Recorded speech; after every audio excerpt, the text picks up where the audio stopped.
Welcome to EPG Pathshala. Today we are looking at Thomas Gray's Elegy written in a country churchyard, which is part of the paper on English literature from 1590 to 1798.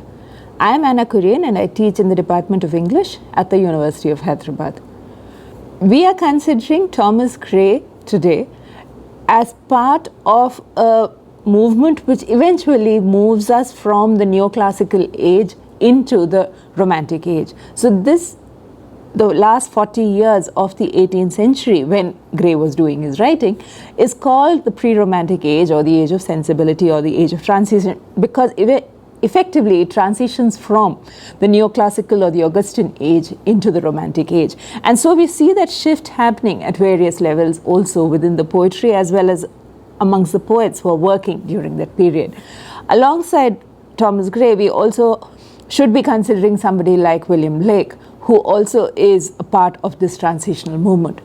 Now, at this point in time, if the neoclassicals were ruled by rationalism and by a social commentary kind of poem, here you have something which is more to do with emotion, which more to do with the individual, and of course more to do with the idea of the solitary genius. Now, whether that solitary genius is later on going to be Wordsworth wandering amongst the daffodils or walking around in various settings, at this point in time, we see that movement taking place. And Gray is particularly important because, especially in this, his best-known poem and his most anthologized poem, we see that movement from the crowd to the individual taking place. This is also, of course, when we have the Graveyard School of Poetry in English. Now, as the name itself suggests, the Graveyard School, something which is somber, something which is dark, something which dwells upon the ideas of death and so on and so forth, and uses that graveyard, the ideas associated with the graveyard, to think about human life and mortality. And Gray's Elegy, written in a country churchyard, is emblematic of this Graveyard School of Poetry, is the culmination also of this trend of poetry during the period, other examples of which you can read about in the lesson itself. Now, Thomas Gray, we'll very briefly go over his life and works. He was born in 1716, educated at Cambridge, and he was friends with Horace Walpole. Now, Horace Walpole, a political figure, but also a significant literary figure of the period. And he was also friends with several of them. Later on, when we do the unit on Samuel Johnson, you will hear about him once again over there. But here now we are talking of him as a friend to Thomas Gray. Now, Thomas Gray also went off on the grand tour, but then did not complete it, and eventually returns and settles in Cambridge. Like a lot of the early poets in English did, he also began writing in Latin before moving into English. Interestingly, about Gray, the fact remains that he never really fulfilled the potential that he displayed. And there's always this kind of uncertainty about his work. That is he really a truly great poet to be ranked alongside, say, somebody like Alexander Pope or William Blake, of course, one of the greatest of English poets, or even the later Wordsworth, Shelley, Keats, Coleridge, the Romantic poets. And he seems to occupy a rather nebulous kind of setting and nebulous position in English literature, because he does not quite fit in anywhere, nor does he have a very large body of work. Much of the work that he did, he refused to publish it, or he refused to complete it. So all of it is kind of incomplete, and his life itself seems to display this kind of uncertainty and hesitancy that is also then seen in his work.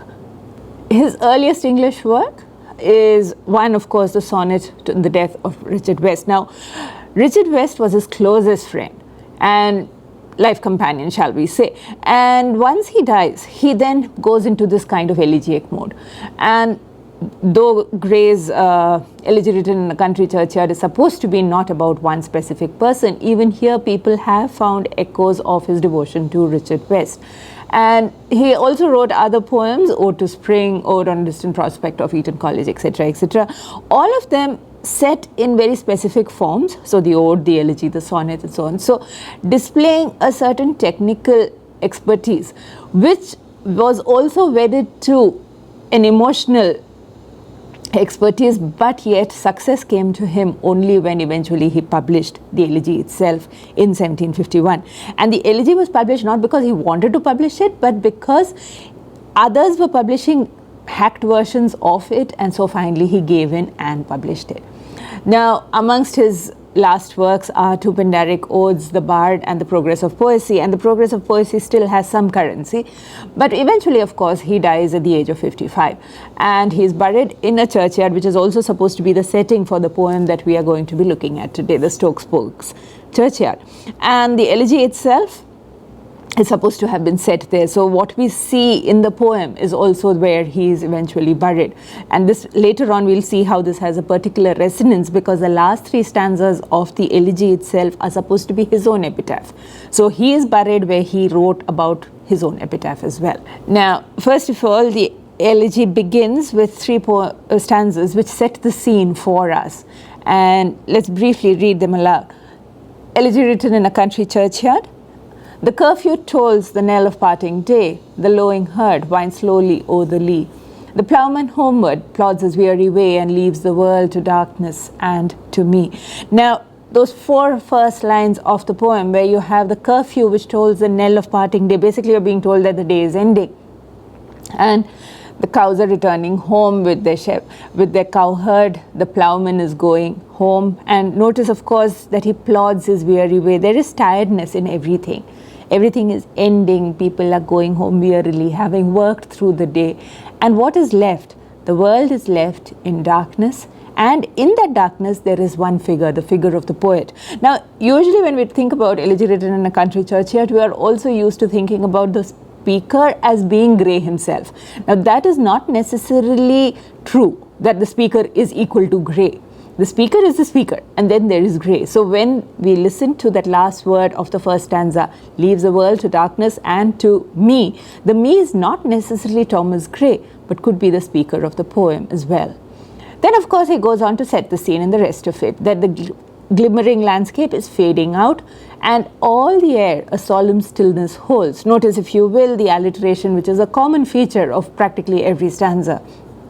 And as he goes on and on, he tells us that finally over here the owl is coming out to complain to the moon. So darkness arrives, then the moon rises, the creatures of darkness come out of the darkness, and there you have a scene which has been set in a churchyard, but also in utter darkness and night. And there you have a moon, you have ivy, you have beetles, you have owls, and so on and so forth. But you also have a solemn stillness. So night is then characterized as being still, as being quiet and not moving. There isn't much movement, even though you hear the moon and you hear all of that, but there isn't much movement. There is a solemn stillness which grabs hold of the night and of the poet who's speaking, as well as us, the listener. So the first three stanzas, as we've just seen, set the scene for the poem, and the darkness is all encompassing. The poet is alone in the churchyard, which is fine. The poet is all alone, but there are creatures. So there are beetles and there are owls, as we've seen. There is a moon rising. The mood that is evoked for us by these three first stanzas is one of course, quiet meditation, but also of tranquility, as in there is peace. When he says in that first stanza that, or in the second stanza when he says that this solemn stillness, that is quiet, but it is not a quiet which is depressive. It is a quiet which is solemn, which is serious. And then, of course, there is this melancholic idea which pervades the poem. This we see as we proceed rather than right here. It is not so common in the first three stanzas that we've just read. But as we go through the poem, we can see then that there is a certain melancholy which accompanies it. That melancholy is also because, of course, of the setting. I mean, if you are standing in a churchyard, a graveyard, which surrounded by graves on every side, then you're not likely to be bouncing up and down and dancing in cheerfulness. You are going to be serious, solemn, considering the idea of human life and death, because all around you are the souls of the dead. Now, it is with this background that we begin to read the poem. And as you read this following stanzas, it's a fairly long poem. There are about 30 to 34 stanzas, and each of them having 4 lines and so on and so forth. Now, as you read the poem, what you see is that the first few stanzas tell us about the lives of the people in the village where this country churchyard is. When we say a country churchyard, we're not talking in terms of country as a nation, but country as in the rural countryside. So it's a village churchyard that we are looking at, where the speaker is standing and telling us his thoughts in poetry. And what we see is the lives of the villagers. Their daily routine, their everyday lives are given to us in the poem itself. But, and this is where it starts becoming a little more interesting, he tells us that here there are people who have gone to work, come back. Here there are people who are working at home, so the women are working at home. There are children who are running around kissing their parents and so on because the day is ending and so on and so forth. And even as we are told about the daily routine of the villagers, and we are also told that don't scorn these people. These are humble people, these are simple people, and the ones who are listening to him or who are hearing him should not then scorn the humble lot of those who are buried here. And the stanza that is specifically relevant over here goes, let not ambition mock their useful toil, their homely joys and destiny obscure, nor grandeur hear with a disdainful smile the short and simple annals of the poor. So he's got two parts to this. One is, of course, that the poor people, and if you notice, village life or the countryside life is also a life of poverty. It is not necessarily a life of great wealth where everybody is enjoying rural life, right? But he says their life stories, their annals are short and simple. There isn't any great complication. There is no complexity about their lives. Their joys are simple. Their joys are homely. Their destinies are obscure, as in their lives are lived out in a certain obscurity. Nobody really knows about them. All their lives look like each other's lives. It's not as if they have particularly stunning lives which are then celebrated by everybody else. And yet he says, ambition should not mock their useful toil. It's something that we are often used to forgetting, that if they were not there in the countryside living their lives of humble toil or useful toil, we would not have the food that we eat, the milk that we drink, and so on and so forth. There would be no farming activities, there would be no dairy farms, and therefore then life as we know it in the city would not take place. So when he says, let not ambition mock their useful toil, we are also being asked to remember that it is because they work in the countryside, it is because they work in the villages that we enjoy the lifestyle that we do in the cities. So their destinies might be obscure, but we of course have a greater destiny. There is also this implicit in the poem, there is this understanding that people in the city look down upon people from the countryside. And that scorning of, or that pride in the life of the city, is something which the poet is not endorsing over here. He goes on then, after talking about their usual everyday routines, and after talking about how we should not scorn them, he goes on to talk about the idea that grand memorials are not necessary for the dead. This is again funny because a churchyard depends upon memorialization. As in a churchyard, you have tombstones of varying grandeur. They might be simple, they might be very large, very ornate. If we were to go to a graveyard, we would ourselves see that some graves have just a small simple cross or a small simple stone at the head of it.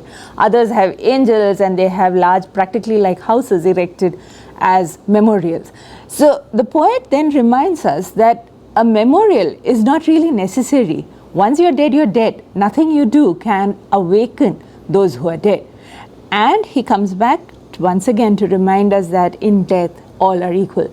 The paths of glory lead but to the grave, he says, and that's one of the most celebrated and most well-known lives in Thomas Gray's Elegy, that the paths of glory, it doesn't matter how glorious your life is. You might have been the greatest person ever in terms of whatever your sphere of interest was. So the greatest poet, the greatest actor, the greatest footballer, you might be the greatest politician alive, you might have been prime minister, the father of the country. But the paths of glory lead but to the grave. In that sense, Gray's Elegy or a Country Churchyard is also about the inevitability and the finality of death. That it comes to everybody, and when it comes, it's over. You're not going to then wake up, never mind how much people love you, how much people will put up these memorials for you. You're dead, you remain dead. Then, as we go on reading the poem, what we see is that once again he returns to the idea that just because they were from a village, just because they live in this rude countryside, as it calls it, it does not necessarily mean that they were people who were of no value, no worth. Instead, he says, some of these villagers might have had great potential. This is actually an idea that supposedly tells us that all people are equal, as in it depends upon the opportunities you have. So if the people in the village had better opportunities, they might have become far more successful, they might have done greater things with their life than what they did because they lived in the village. And therefore then he says, perhaps in this neglected spot is laid some heart once pregnant with celestial fire, hands that the rod of empire might have swayed, or wake to ecstasy the living lyre. But knowledge to their eyes, her ample page, rich with the spoils of time, did ne'er unroll. Chill penury repressed their noble rage and froze the genial current of the soul. So there might have been, he gives you two examples as to what might have happened to, say, two people from the village. One might have been somebody who was an empire builder, who went out and built the British Empire. Or there might have been somebody who waked to ecstasy the living lyre, who might have become a great poet or a great musician. Now, he tells us that this also is possible amongst these people who live in the village. But he says there's something that comes in the way. And what is it, this that comes in the way? One, the fact that they do not have access to knowledge, to education. And two, that there is poverty on a grand scale. That poverty then represses them. That poverty chills their soul. Right? Poverty then is seen as then both as an oppressive structure, but also as something that renders people cold in the coldness of death. It freezes the genial current of the soul. That they will be eliminated because they were poor. This is something which we should, in our own context as well, think about, because what we are talking about is the fact that everyone has potential, but that potential, if it has to come to fruition, if it has to blossom, then they need to have knowledge, they need to have education, right? So the ample pages of education and knowledge should be unrolled before them. And two, they cannot be living in chill poverty, in penury, utter poverty where they cannot do anything. Then it's not possible for them to realize that potential. So it's lack of opportunity then which destroys people, not necessarily because they as people are seen as lesser than other people. And this then, he goes on to say that here also in this little village, in this village where he's standing in the country churchyard and he's talking, there might have been people like Cromwell and Milton from history who might then have been also in their time, they might have done the same kinds of things. Cromwell was empire builder, Milton was of course the greatest poet of the time, and therefore then in the village also there might have been people who had that kind of potential. So as we read, what we see is that even as Gray talks about what a village is like, the simple life of the village, the simple pleasures of the village, he also tells us about how the village or the rural lifestyle is such that it does not allow people to become what they might otherwise have become. So like Cromwell and Milton, the village folk also might achieve greatness, but for that they require similar chances, and those chances are not available to them. So as he puts it in the poem, what he says is, full many a gem of purest ray serene, the dark unfathomed caves of ocean bare, full many a flower is born to blush unseen, and waste its sweetness on the desert air. If a flower is blooming somewhere and none of us can smell it, what difference does it make? And that's the idea that's given over here, that there are gems of great, precious stones of great beauty, great radiance, which are lying on the ocean floor. Not one of us will ever see them or enjoy their beauty. Similarly, the scent of flowers which bloom in the desert are not available to humankind. So there are, again, another aspect to what he's saying is that it's not necessary only to have opportunity. You also need to have appreciation. If nobody tells you that you are like a flower which is blooming and which is sending forth scent, are we ever going to grow? So human talent requires two things to grow. One is of course opportunity, and that opportunity can be given only if there is education and there is no poverty. The second is that if you have talent, that talent should be appreciated. People have to then see it and acknowledge it if we are to do something more with it. But, and now suddenly if you notice, Gray changes his tune completely. Till now, of course, he's been telling us that in the village it's like this, in the village it's like that. People don't really do such a great thing, can't do great things in their life. But he says, and here he suddenly steps back and he says, So if they didn't do great things, that's fine, because they also did not have the chance to commit great evil. And that's interesting, because what he's saying is that their lives are lives of mediocrity, though he's saying it in a much nicer fashion. They don't do anything startlingly great or good, but they don't do anything which is startlingly evil either. So he says their lot forbade, nor circumscribed alone their growing virtues, but their crimes confined. So they did not have the chance to perform unconfined crime, to go running around the world doing whatever nonsense they wanted. It forbade them to wade through slaughter to a throne and shut the gates of mercy on mankind.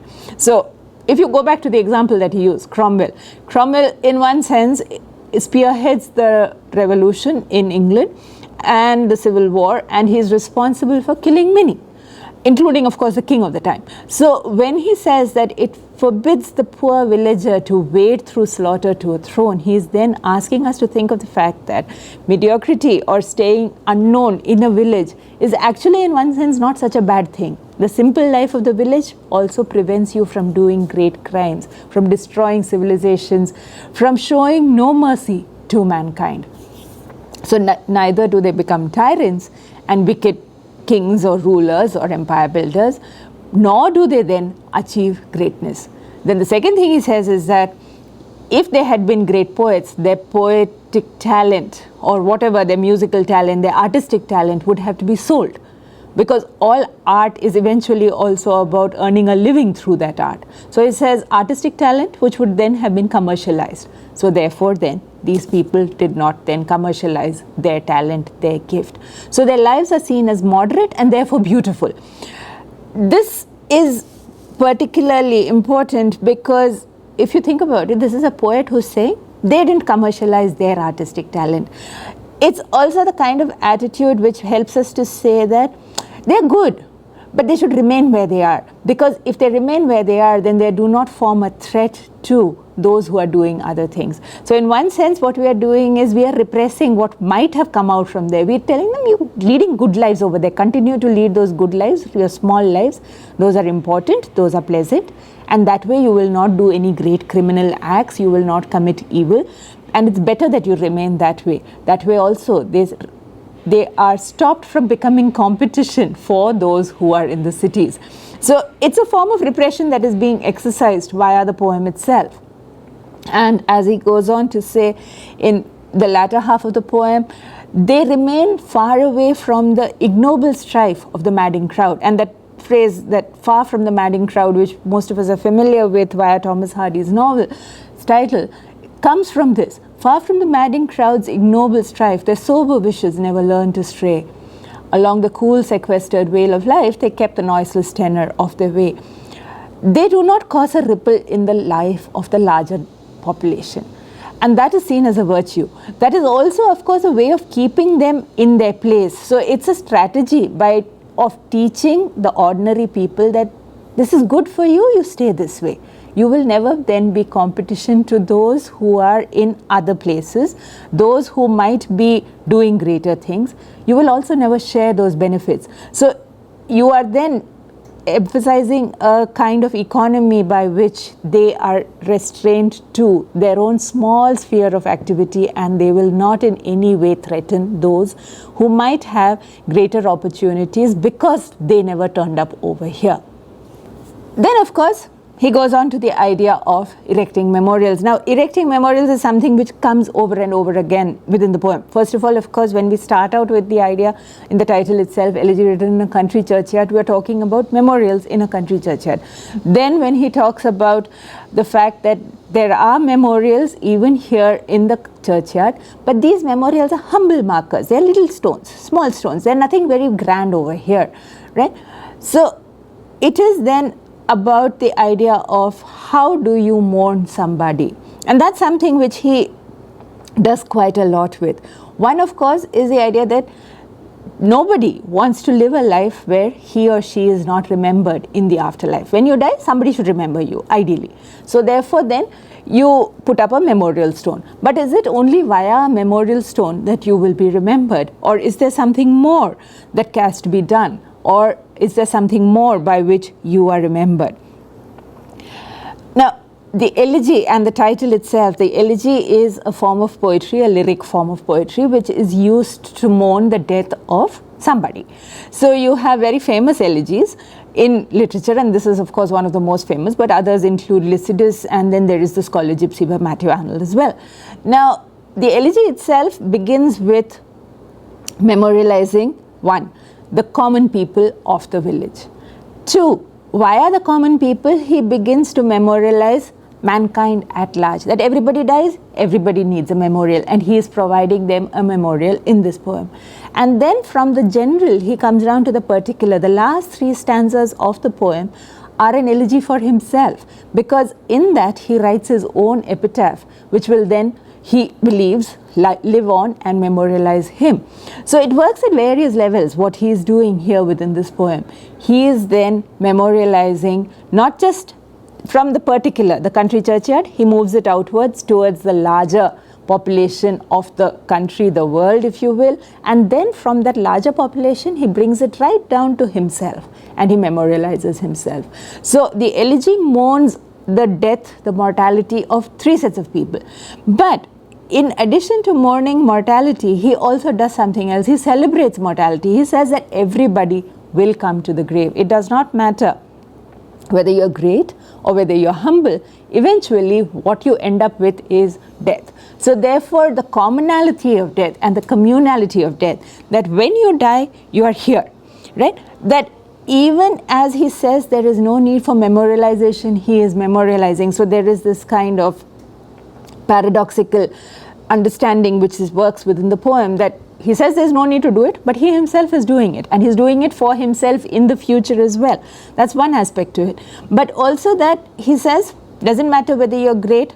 After having said that, if only they had lived in other places, they might have been great. He says it doesn't matter whether you're great or whether you're humble, eventually death will be common to all of you. Then of course, he also does something with the setting, because of the twilight setting, and twilight is when ghosts appear, twilight is when there is the shift between day and night, and therefore you are in an in-between space, and that in-between space is crucial to an understanding of the elegy also, because he also stands between life and death. In the midst of all that death which is around him, he is a marker of life.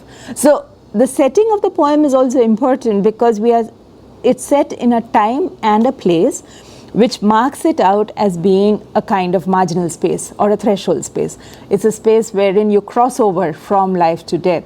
And this man who's standing here and speaking this poem is standing in that space and remarking about death and the consequences and the possibilities that death holds for this common people, even as he himself is of course firmly rooted in life. And towards the end, when he imagines this meeting of somebody who will come by and ask about him, he is again imagining that, because he has a section wherein he says that there'll be a guy who will come and ask people, where's the poet?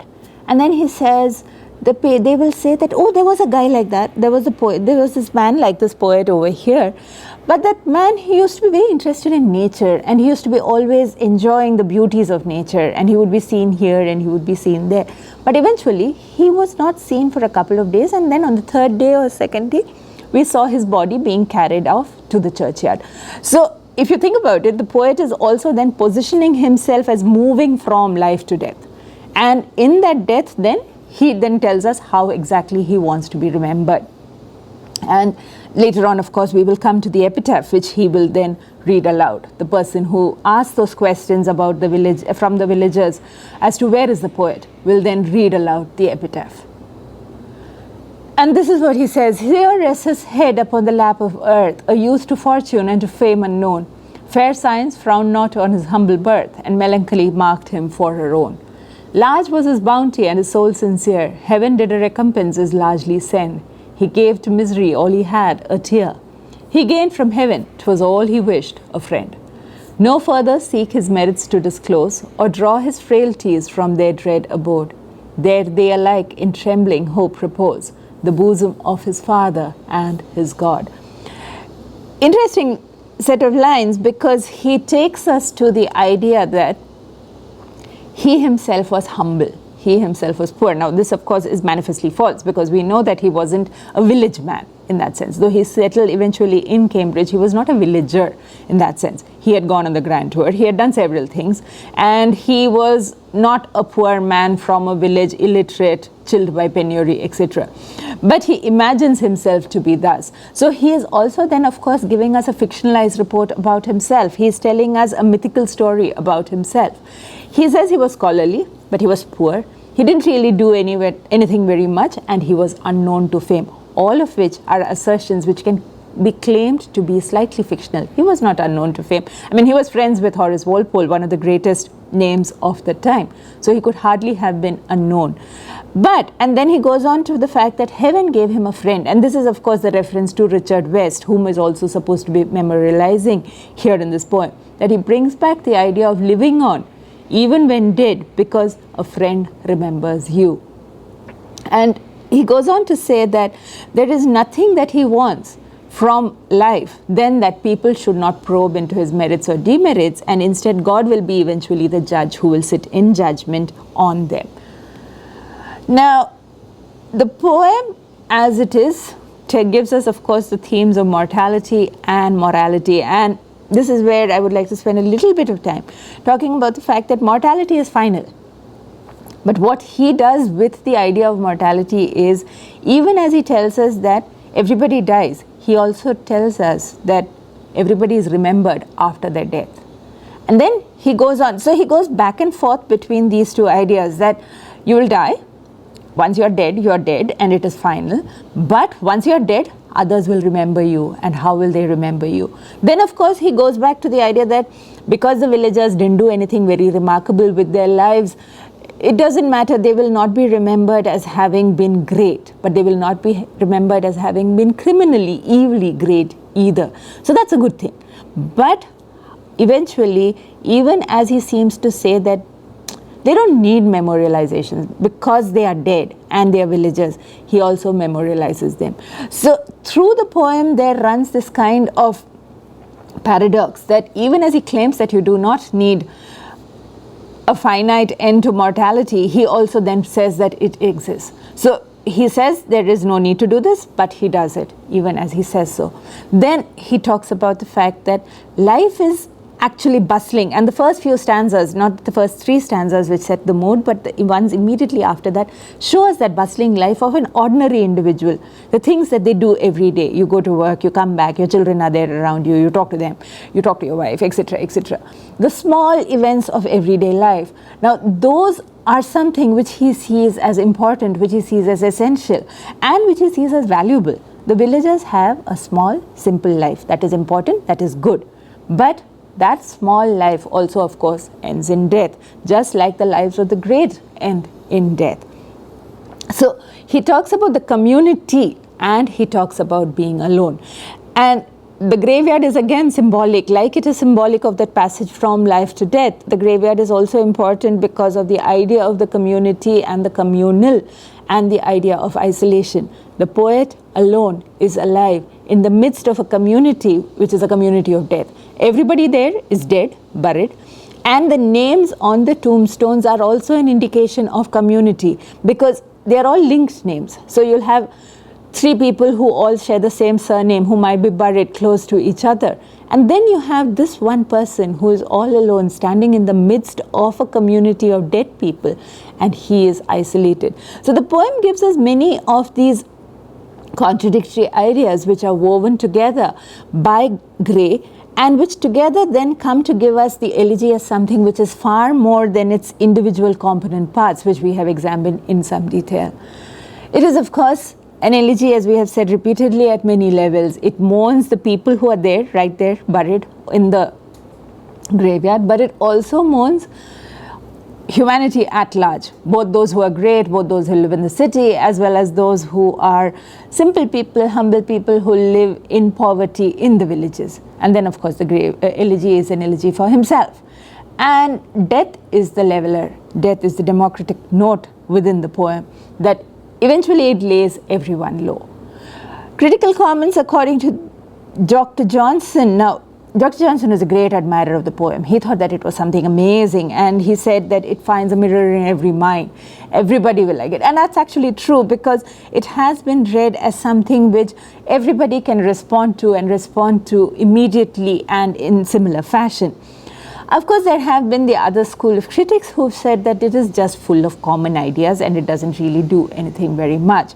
But it has also been read from a Marxist point of view, wherein the setting of the common villagers against the great people of the cities is seen as a move to let the common villagers know their station in life and abide in their station in life, thus posing no threat to the villagers.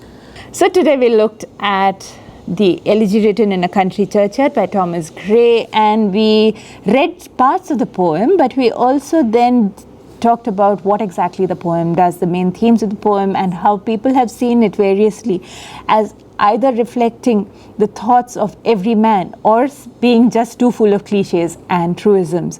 You can read more about it in the document on the lesson. Thank you very much.